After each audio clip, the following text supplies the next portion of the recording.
Good morning, students.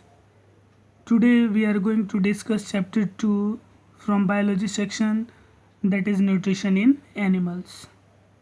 So, the word nutrition is clear to you in previous chapter where I had told you the process of taking food by an animal and utilization in the body is called nutrition.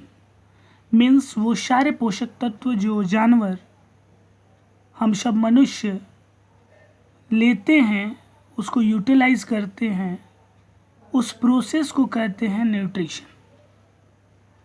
Now the second word is digestion. तो वो खाना, वो पोषक तत्व जिनको हम लोग break down करके छोटे छोटे सिंपलर सब्सटेंस में तोड़ दिए,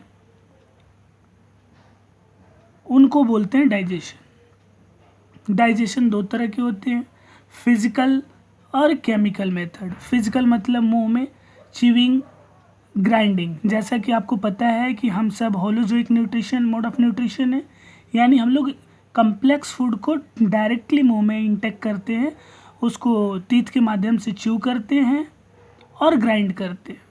वो बड़े बड़े complex components, complex food particles वो छोटे छोटे सिंपलर सब्सटेंस में टूट जाते हैं. तो वो पहला स्टेप हुआ डाइजेशन का. दूसरा, वो पेट के अंदर जाने के बाद बहुत सारे डाइजेस्टिव जूस की मदद से वहाँ पे केमिकली रिएक्ट होती है, रिएक्शन होता है और वो हमारा खाना अगले स्टेप में वो फाइनली वो डाइजेस्ट होता है. अब हम लोग बात करेंगे, now we will discuss various mode of feeding in different animals. means what are the different ways by which different animals take their food. So here an animal is there, snail, that take food by scraping from rocks. पत्थरों से वो नोच नोच के वो Snell's अपने भोजन को लेते हैं. एंड बाइटिंग एंड चीविंग, काट के चबा के एंड खाना खाते हैं.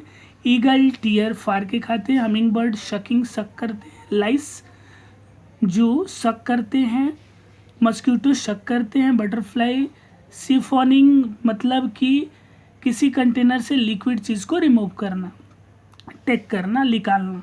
हाउस फ्लाई सक करते हैं. अमीबा कैप्चरिंग एंड सॉलोविंग, वो निगलते हैं कैप्चर करके. स्नैक सॉलोविंग, वो भी निगलते हैं.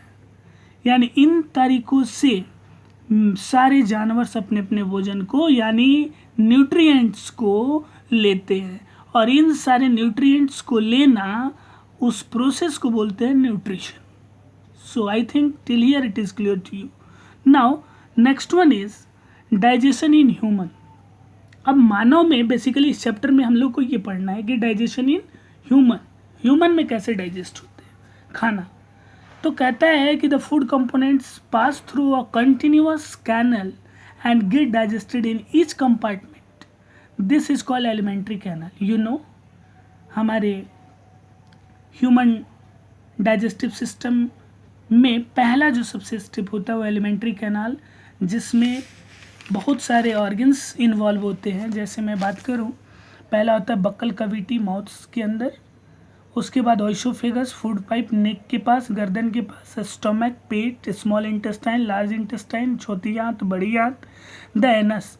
उसके बाद से यूरिन के फॉर्म में वो बाहर निकल जाता है, गंदगी डाइजेस्ट होके जो वेस्ट मटेरियल होते हैं वो बाहर निकल जाते हैं. अब बात की जाती है कि ये सारे प्रोसेस कैसे होते हैं इन सारे ऑर्गन्स के मदद से. तो सबसे पहले जो प्रोसेस होता है डाइजेशन का वो होता है इंजेशन.